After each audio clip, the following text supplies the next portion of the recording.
So Ben Foster and Mark Goldbridge got together and they brought out the team of the season so far. And if you want to go watch that video, I'll try and link it in the description. If you've not already seen it, go watch because they have a great little discussion about the season so far and how everything has gone. And let's be fair, if you look at the screen, they made some weird choices. So first off, this is the positions that the kind of the formation that they'd use if you put them in one. And I think, as you can see, it just looks really, really strange. But they picked out. They got Nick Pope in goal, Luke Shaw, Sven Botman, Varane and Trippier as a back four, Xhaka and Casemiro in the middle. Then they put Odegaard, Rashford, Kane and Haaland. If you want to know why they picked all those players, then go watch their video and you'll see the reasoning behind them. And to be fair, I agree with just about everything they've said. And they also picked Mikel Arteta to be manager. So what we've done? Well, we've gone and put them into Football Manager and we're going to do what we do and we're going to see if they can win the Premier League. If they really are the team of the season so far. So I thought, seeing as it was Mark Goldbridge and Ben Foster doing it, they've both either played for Man U or are just a massive Man U fan. And so I changed Man U to be the Fosgol Tots. Fosgol, team of the season. Foster, Goldbridge, team. You know how it works. So, Man U has been deleted and we've created Fosgol Tots. They still play at Old Trafford and they still have all the other squad players in the squad other than the best 11 players that kind of play in these positions, which we've removed, and we've put in these ones instead. So we're going to see how they do. We're going to see how well they play. And the question is, are they going to win the league? Are they going to be good enough? They've got Haaland and Kane up front. You know, that would be a dream attacking situation. I do think they might struggle to fill all these players. And obviously, if it was me and I had to play all these 11 players, and this is the formation I'd probably use, focusing play down the left with Rashford and hopefully kind of sorting out this gap over here. But it's not going to be up to me. It's going to be up to Mikel Arteta. That's the manager they've put in. That's the manager they think is the manager of the season so far. So let's see how they do. We're going to go sim forward for one season and we're going to see how they're going to win the league and we'll go into a bit more detail about how they've done. So here we are. We're one season in. Let's go see how they have done. If we go have a look at the Premier League first of all, have they managed to win it? It will pop up here and they haven't won it. They've finished 4th. Okay, so they were miles away from Man City.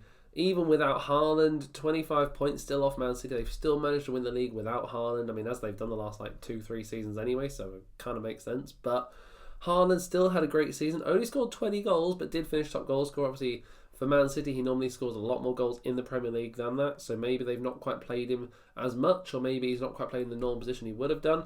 But yeah, they have managed to come for Champions League spots. I think they'd probably accept that. I know this season they're actually doing better than that, aren't they? So maybe not. But let's go see how the actual squad has done. Let's see if we organise it by appearances. There you go. So we've got Haaland has been pretty much ever present. 57 appearances out of what looks like possibly 58 matches, 59 matches this season. Odegaard next, Nick Pope, and they're... Oh, okay, so they've made a couple of signings who've played a lot of games. So Arteta has looked at their squad and decided maybe it's not for him. So they've signed Barbosa, who, if we go have a look, was at Flamengo in Brazil. £19 million. They brought him in and he's gone and started pretty much every game in the Premier League. 37 starts with 1 from the bench. He's played in every single match this season. Wow, so does that mean then Harry Kane's not played a lot? Harry Kane's played as well. Attacking midfield on the left. Okay, we'll go dive into the tactics in a minute. They've also signed Mateus Arube, who again, they've signed him from Porto for $8 million. 38 appearances, again, ever present in the league this season. So yeah, they've made a couple of changes. Varane currently injured. Only since the end of May, so not been a long injury again. 51 appearances. Trippier, Casemiro, Eric Bailly, has been on loan. Medina. So they've pretty much signed a new defence, like a new centre-back pairing. 22 appearances, 21 in the league with 1 sub appearance. So who's not really played then? Go down the bottom. Who have we added in that hasn't really played a lot? Xhaka, 3 starts for Xhaka and 17 from the bench. So he has not played anywhere near as much. Botman, again, 11 starts, 3 from the bench, not played a lot at all. Luke Shaw and Rashford, about half the appearances you'd expect from a kind of solid first team player. If we go look at the tactics they've been employing, they've gone for a 4-2-3-1.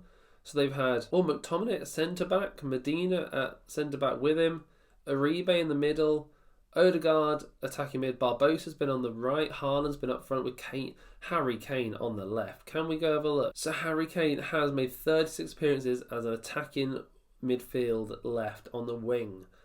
And he's still managed to score 30. I mean, personally, that is not the type of player I would need on the wing. Harry Kane, acceleration agility 12, pace 14. You need much better wingers to be playing on the wing than that in the Premier League.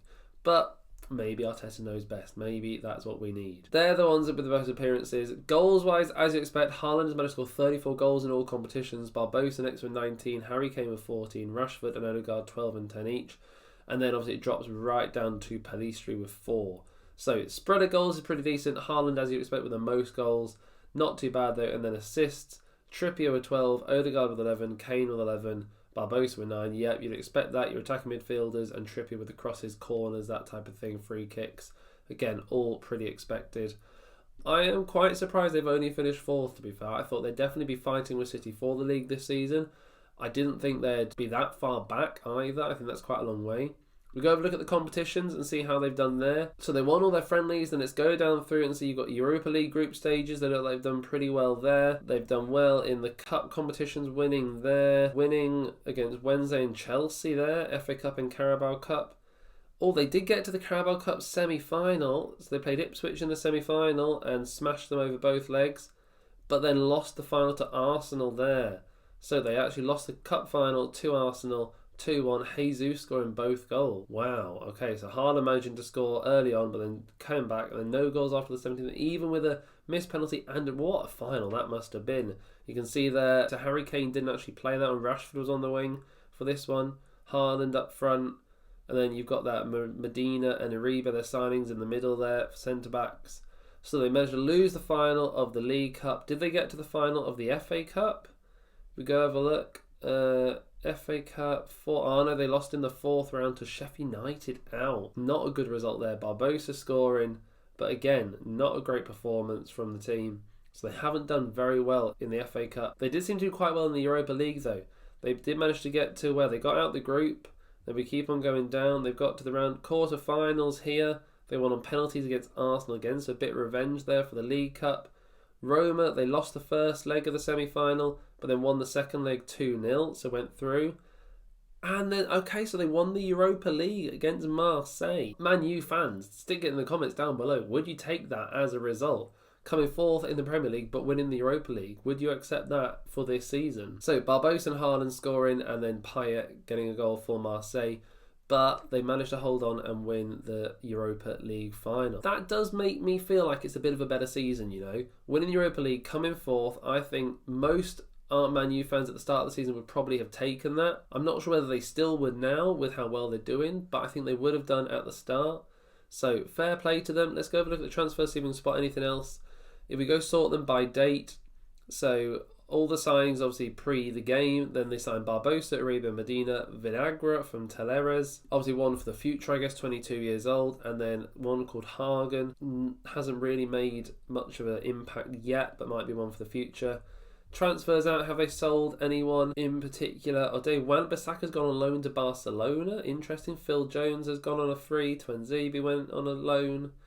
And then a few loans, Charlie Savage, Bernard, those kind of short tie, all ones you'd expect going on loan really.